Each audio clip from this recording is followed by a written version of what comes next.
ನಾವು ಮೂಲತಃ ಬ್ಯಾಂಗ್ಳೂರ, ನಮ್ದು ಲೋಕಲ್. ಬೆಳೆದಿದ್ದು ಹುಟ್ಟಿದ್ದು ಎಲ್ಲ ಗಾಯತ್ರಿ ನಗರ್, ಮಲ್ಲೇಶ್ವರಂ ಅಲ್ಲಿ. ಫಿಲ್ಮಿ ಬ್ಯಾಕ್ ಗ್ರೌಂಡ್ ಎಲ್ಲ ನಮ್ಮ ಫ್ಯಾಮಿಲಿದು. ನಾನೇ ಫಸ್ಟ್. ಇವತ್ತಿಗೂ ನಮ್ಮ ಮನೆಯವರು ಕೇಳ್ತಾ ಇರ್ತಾರೆ, ಹೆಂಗೋ ಅರ್ಶಿ ಅಂತ ಕರೀತಾರೆ ಮನೇಲೆಲ್ಲ ನನ್ನ. ಹೆಂಗೋ ಈ ತರ ಎಲ್ಲ ಬಂದೆ, ಲೈಕ್ ನಿನ್ಗೆ ಆಸೆ ಹೆಂಗ್ ಶುರುವಾಯ್ತು? ಬೇಸಿಕಲಿ ನಮ್ಮ ಇಡೀ ಫ್ಯಾಮಿಲಿ ಬಿಸ್ನೆಸ್ ಬಂದು ಕಾಂಟ್ರಾಕ್ಟರ್ಸ್. ಆಕ್ಚುಲಿ ನಾನು ಇಂಡಸ್ಟ್ರಿಗೆ ಎಂಟರ್ ಆಗ್ಬೇಕಾದ್ರೆ ಬಹಳ ಶ್ರಮ ಪಟ್ಟಿದ್ದೀನಿ. ಇವತ್ತೇ ನಮ್ಮ ತಂದೆ ಬಂದು central government employee, silk board ಅಲ್ಲಿ ಸೈಂಟಿಸ್ಟ್ ಆಗಿ ವರ್ಕ್ ಮಾಡ್ತಾ ಇದ್ದಾರೆ ನಮ್ಮ ತಂದೆ ಪ್ರಕಾಶ್ ಅಂತ. ನಮ್ಮ ತಾಯಿ ಹೌಸ್ ವೈಫ್ ಮುಂಚೆಯಿಂದನು. ನನ್ನ ತಮ್ಮ ಫೈನಲ್ ಇಯರ್ ಇಂಜಿನಿಯರಿಂಗ್ ಮಾಡ್ತಾ ಇದ್ದಾನೆ, ಮೈಸೂರಲ್ಲಿ ಓದ್ತಾ ಇದ್ದಾನೆ. So small family, sweet family. Actually ನನ್ನ ಲೈಫಲ್ಲಿ ತುಂಬಾನೇ ನನ್ನ ಒಂದು ಫ್ಯಾಮಿಲಿಲಿ ಆಗಲಿ ಫ್ರೆಂಡ್ ಸರ್ಕಲಲ್ಲಿ ತುಂಬಾನೇ ಇಷ್ಟಪಟ್ಟ ವ್ಯಕ್ತಿ ನನ್ನ ತಂದೆ ಕೊನೆ ತಮ್ಮ. ಅವರು LIC ವರ್ಕ್ ಮಾಡ್ತಾ ಇದ್ರು, ಬ್ರಾಂಚ್ ಮ್ಯಾನೇಜರ್ ಆಗಿ, ಅಶೋಕ್ ಅಂತ. ನನ್ನ ಕಷ್ಟ ಸುಖಗಳನ್ನ ಯಾರಾದ್ರೂ ಒಬ್ಬ ಕೇಳೋರಿದ್ರು ಅಂದ್ರೆ ನಮ್ಮ ಚಿಕ್ಕಪ್ಪನ. ಇವತ್ತಿನ ದಿನ ರಾಜಾವಲಿ ರಿಲೀಸ್ ಹಿಂದಿನ ದಿನ ಎರಡು ದಿನದ ಹಿಂದೆ ನನಗೆ ಊರಿಂದ ಫೋನ್ ಮಾಡಿದ್ರು. ಫೋನ್ ಮಾಡಿಬಿಟ್ಟು, ಹರ್ಷಿ, ನಾನು ನಿನಗೋಸ್ಕರ ಪೂಜೆ ಮಾಡಿಸಿದ್ದೀನಿ ಬಾದಾಮಿ ಬನಶಂಕರಿಲಿ. ನೀನು ಸಿನಿಮಾ ಚೆನ್ನಾಗಾಗಬೇಕು, ಓಡಬೇಕು, ಅವರು ದೇವ್ರ ಹತ್ರ ಕೇಳ್ಕೊಂಡಂತೆ. ಸೊ ನೀನು ಖಂಡಿತವಾಗ್ಲೂ ನೀನು ಬಂದ್ಬಿಟ್ಟು ಇಲ್ಲಿ ಪೂಜೆ ಮಾಡಿಸ್ಬೇಕು, ಅರ್ಕೆ ಹೊತ್ಕೊಂಡಿದ್ದೀನಿ, ಸಿನಿಮಾ ಚೆನ್ನಾಗಾಗಿ ನಿನಗೆ ಒಳ್ಳೆ ಹೆಸರು ಬಂದರೆ ನಿಜವಾಗ್ಲೂ ಬಂದು ಪೂಜೆ ಮಾಡಿಸ್ಬೇಕು, ಮರಿಬೇಡ. ನೀನು ಬಿಸಿ ಅಂತ ಹೇಳ್ತಿರ್ತೀಯ ಯಾವಾಗಲೂ, ಆ ಥರ ಎಲ್ಲ ಮಾಡಬೇಡ, ನೀನು ಬರಲೇಬೇಕು, ಕೇಳ್ಕೊಂಡ್ಬಿಟ್ಟಿದ್ದೀನಿ ಅಂತಂದ್ರು. ನಾನು ನಮ್ಮ ಚಿಕ್ಕಪ್ಪನಿಗೆ ಹೇಳಿದೆ ಫೋನಲ್ಲಿ, ಚಿಕ್ಕಪ್ಪ ನೀನು ಎಲ್ಲೇ ಕರಿ, ಏನೇ ಮಾಡು, ನಾನು ಯಾವತ್ತಾದ್ರೂ ಇಲ್ಲ ಅಂತ ಹೇಳಿದ್ದೀನ, ಖಂಡಿತ ಬಂದೇ ಬರ್ತೀನಿ ಅಂತ.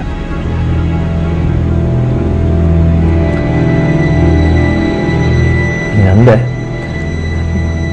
ನವೆಂಬರ್ 1 ಸಿನಿಮಾ ರಿಲೀಸ್ ಆಯ್ತು. ಅವತ್ತಿನ ದಿನ ನೈಟು ನಮ್ಮ ಚಿಕ್ಕಪ್ಪ ತೀರೋದ್ರು. ಆ ಸಿನಿಮಾ ಎಷ್ಟು ಅವರು ಆಸೆ ಇಟ್ಕೊಂಡಿದ್ರು ರಾಜಾಹುಲಿ ಬಗ್ಗೆ, ಅವರೇ ನೋಡೋದಕ್ಕಾಗ್ಲಿಲ್ಲ ಕೊನೆ ಮೂಮೆಂಟ್ ಅಲ್ಲ ಅದನ್ನ. ಇವತ್ತಿಗೂ ನೋವನ್ನ ನಿಜವಾಗ್ಲೂ ನಂಗೆ ತಡ್ಕೊಳಕ್ಕಾಗಲ್ಲ. ನೆನ್ಸ್ಕೊಂಡ್ರೆ ನಂಗೆ ತುಂಬಾನೇ ಅಳು ಅಂದ್ಬಿಡುತ್ತೆ. ಯಾಕಂದ್ರೆ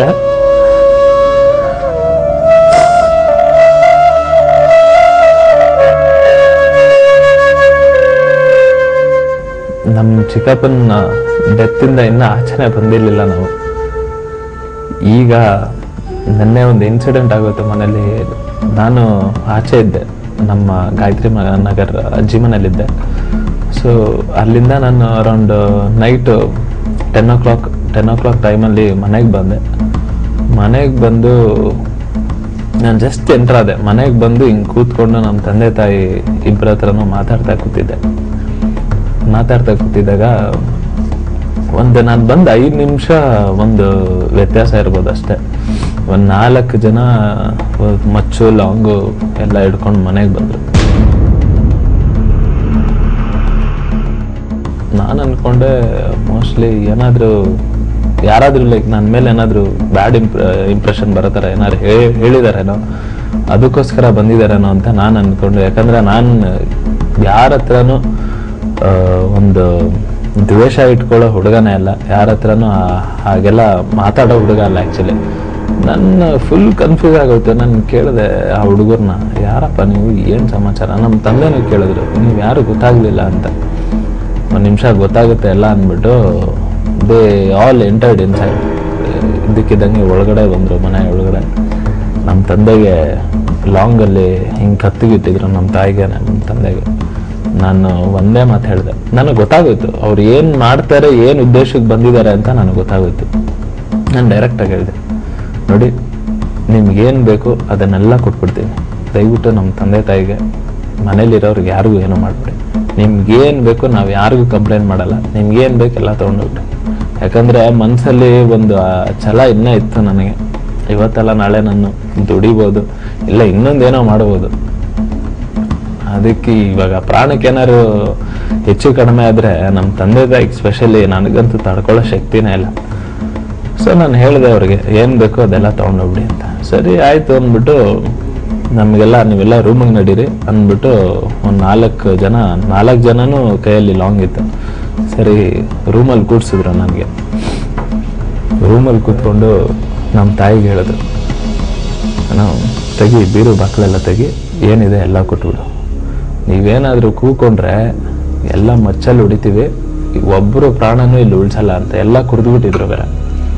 ಸರಿ ನಮ್ಮ ತಾಯಿ ಅವ್ರು ಆದಷ್ಟು ಪ್ರಯತ್ನ ಪಟ್ಟು ಪಾಪ ಯಾವ ರೀತಿ ಬೇಕೋ ಆ ರೀತಿ ಎಲ್ಲ ಕೇಳ್ಕೊಂಡ್ಬಿಟ್ರು, ದಯವಿಟ್ಟು ಬಿಟ್ಬಿಡಿ. ಯಾಕಂದ್ರೆ ನನಗೆ ಗೊತ್ತು ನಮ್ಮ ತಂದೆ ತಾಯಿ ತುಂಬಾನೇ ಕಷ್ಟಪಟ್ಟು ಇವತ್ತಿನ ಸ್ಥಿತಿ ಏನಿದೆ, ನಿಜವಾಗ್ಲೂ ಈ ಸ್ಥಿತಿಗೆ ಬರೋದಕ್ಕೆ ಬಹಳಷ್ಟು ಕಷ್ಟಪಟ್ಟಿದ್ದಾರೆ ನಮ್ಮ ತಂದೆ ತಾಯಿ ಇಬ್ರು.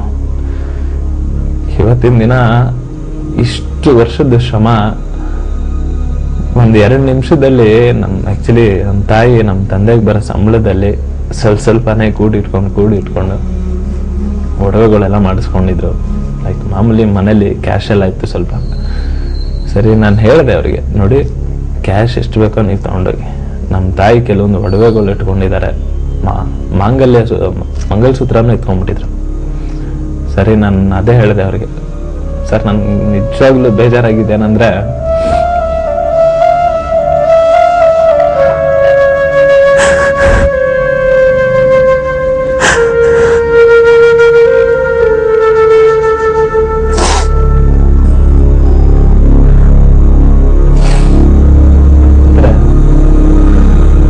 ಮನೆಯವ್ರು ಯಾರಿಗೂ ಕೆಟ್ಟದ್ ಬಯಸಿಲ್ಲ ಸರ್, ಇದುವರೆಗೂ ಯಾರಿಗೂ ಏನು ಮೋಸ ಮಾಡಿಲ್ಲ ನಾವು. ನಿಜವಾಗ್ಲೂ ಮನಸಾರ ಹೇಳ್ತಾ ಇದ್ದೀನಿ, ನಮ್ ತಂದೆ ತಾಯಿ ಅನಂತ ದೇವ್ರು ಅಂತಾರು. ನಮ್ ತಂದೆ ಬೀಂಗ್ ಎ ಗೌರ್ಮೆಂಟ್ ಅಫಿಷಿಯಲ್ 1 ಪೈಸಾ ಲಂಚಕ್ಕೆ ಆಸೆ ಪಡೋ ವ್ಯಕ್ತಿ ಅಲ್ಲ, ಆ ತರ ನಮ್ ತಂದೆ. ಅಂತದ್ರಲ್ಲಿ ದೇವ್ರಿಗೆ ಕರುಣೆ ಇಲ್ಲ ಸರ್. ಇತ್ತೀಚೆಗಂತೂ ತುಂಬಾ ಕಷ್ಟ ಕೊಟ್ಬಿಟ್ಟ ಲೈಫಲ್ಲಿ.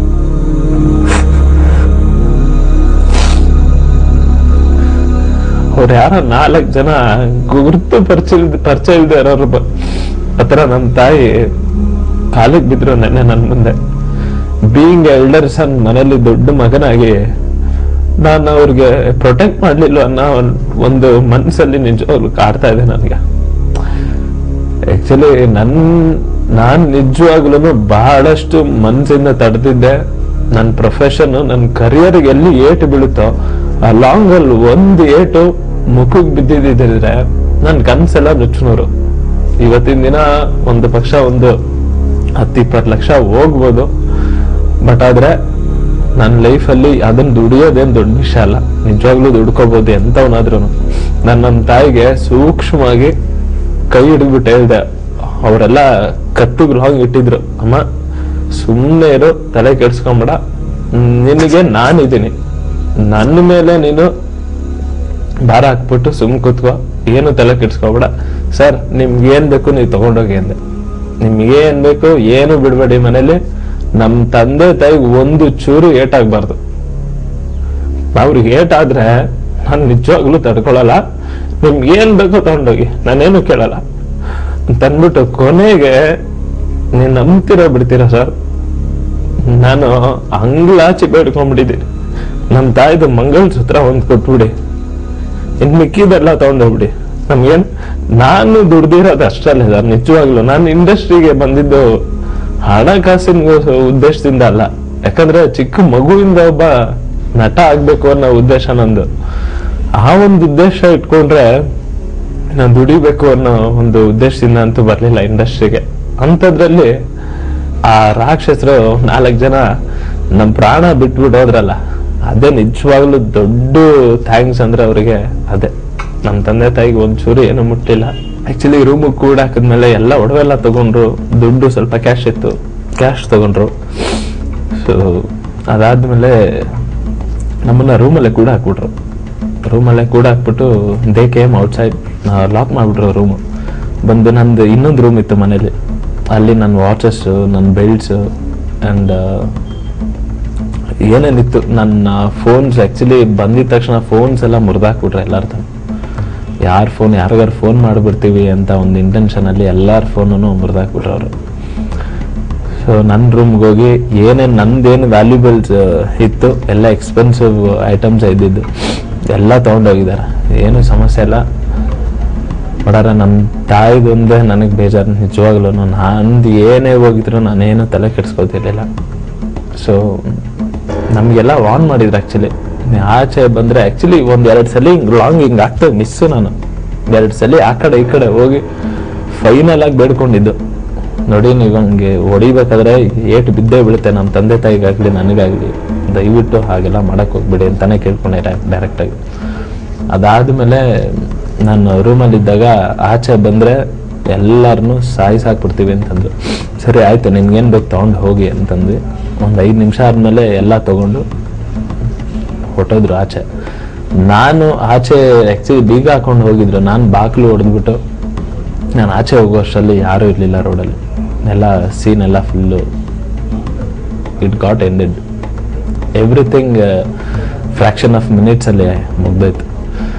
ನಿಜವಾಗ್ಲೂ ಇವತ್ತಿನ ದಿನ ನಾನು ನೆನೆಸ್ಕೊಂಡ್ರೆ, ನಾನು ನಮ್ಮ ತಂದೆ ತಾಯಿ ಇಬ್ಬರೇ ಮನೇಲಿದ್ದು ನಾನು ಆಚೆ ಇದ್ದಾಗ ಈ ಇನ್ಸಿಡೆಂಟ್ ಆಗಿದ್ದಿದ್ರೆ ಇನ್ನೂ ನೋವಾಗಿರೋದು ನನಗೆ. ಯಾಕಂದ್ರೆ ಅವ್ರು ಹೆಂಗೆ ನರಳಾಡಿರ್ತಾರೋ ಅನ್ನೋ ಒಂದು ಇಮ್ಯಾಜಿನೇಷನ್ ಕಲ್ಪನೆ ಮಾಡ್ಕೊಂಡ್ರೆ, ನಾನು ಅವ್ರ ಜೊತೆ ಇದ್ನಲ್ಲ ಅದೇ ಖುಷಿ. ನಮ್ಮ ತಂದೆ ತಾಯಿ ಜೊತೆ ನಾನಿದ್ದಿದ್ದು ನಿಜವಾಗ್ಲೂ ಖುಷಿ. ನಾನು ಆಚೆ ಇದ್ದಿರ ತುಂಬಾ ನರಳಾಡ್ಬಿಡ್ತಾ ಇದ್ದೆ. ನಮ್ಮ ತಂದೆ ತಾಯಿ ಹಿಂಗಾಯ್ತು ಅಂತ ಹೇಳ್ಕೊಂಡಿದ್ರೆ ತಡ್ಕೊಳಕ್ ಆಗ್ತಾ ಇದ್ದೆ. ಇರ್ಲಿ ಪರವಾಗಿಲ್ಲ, ಎಲ್ಲರ ಆಶೀರ್ವಾದ ಇದೆ ದುಡ್ಡವ್ರದ್ದು, ಮುಂದಕ್ಕೆ ಬೆಳ್ಕೋತೀನಿ ಅಂತಂದ್ರೆ. ಆಮೇಲೆ ನಿಜವಾಗ್ಲೂ ನಾನು ಎಂಟೈರ್ ಕರ್ನಾಟಕ ಜನತೆಗೆ ಹೇಳ್ತಾ ಇದ್ದೀನಿ, ಇಂಥ ಒಂದು ಇನ್ಸಿಡೆಂಟ್ಸ್ ನಮ್ಮ ಮನೇಲಿ ಆಗಿದ್ದ ಇನ್ಸಿಡೆಂಟ್ಸು ಬಹಳಷ್ಟು ಮನೆಗಳಲ್ಲಿ ಆಗಿರುತ್ತೆ, ಇನ್ನು ಮುಂದಕ್ಕೂ ಆಗ್ಬೋದು. ದಯವಿಟ್ಟು ಆ್ಯಕ್ಚುಲಿ ನಮ್ಮ ಜನ ನನಗೆ ಗೊತ್ತಿರೋಂಗೆ ತುಂಬ ಡೇರಿಂಗು ನಮ್ಮ ಕರ್ನಾಟಕದ ಜನ. ಯಾವತ್ತೂ ಕುಗ್ಗೋಗ್ಬೇಡಿ. ಏನೇ ಒಂದು ಸನ್ನಿವೇಶ ಬರಲಿ ಲೈಫಲ್ಲಿ, ನಿಮ್ಮ ಪರ್ಸನಲ್ ಲೈಫ್ ಆಗಿರ್ಬೋದು, ನಿಮ್ಮ ಪ್ರೊಫೆಷ್ನಲ್ ಲೈಫ್ ಆಗಿರ್ಬೋದು, ಯಾವತ್ತೂ ಕುಗ್ಗೋಗ್ಬೇಡಿ. ನಿಮ್ಮ ಭರವಸೆ ಆ್ಯಕ್ಚುಲಿ ನಿಮ್ಮ ಕಾನ್ಫಿಡೆನ್ಸ್ ಲೆವೆಲು ನೀವು ಯಾವತ್ತು ಕಡಿಮೆ ಆಗುತ್ತೆ ಆವತ್ತು ನಾವು ಸತ್ತ ಹಾಗೆ. ದಯವಿಟ್ಟು ಆ ಕಾನ್ಫಿಡೆನ್ಸ್ ಲೆವೆಲ್ ಯಾವತ್ತೂ ಕಳ್ಕೊಬೇಡಿ. ಲಾಸ್ಟ್ ಬಾಲಲ್ಲೂ ಇನ್ನು ನಿಮಗೆ ಟೈಮ್ ಇದೆ ಅನ್ನೋ ಥರನೇ ನೀವು ಹೊಡೆದಾಡಿ ಅಂತ ನಾನು ಕೇಳ್ಕೊತೀನಿ.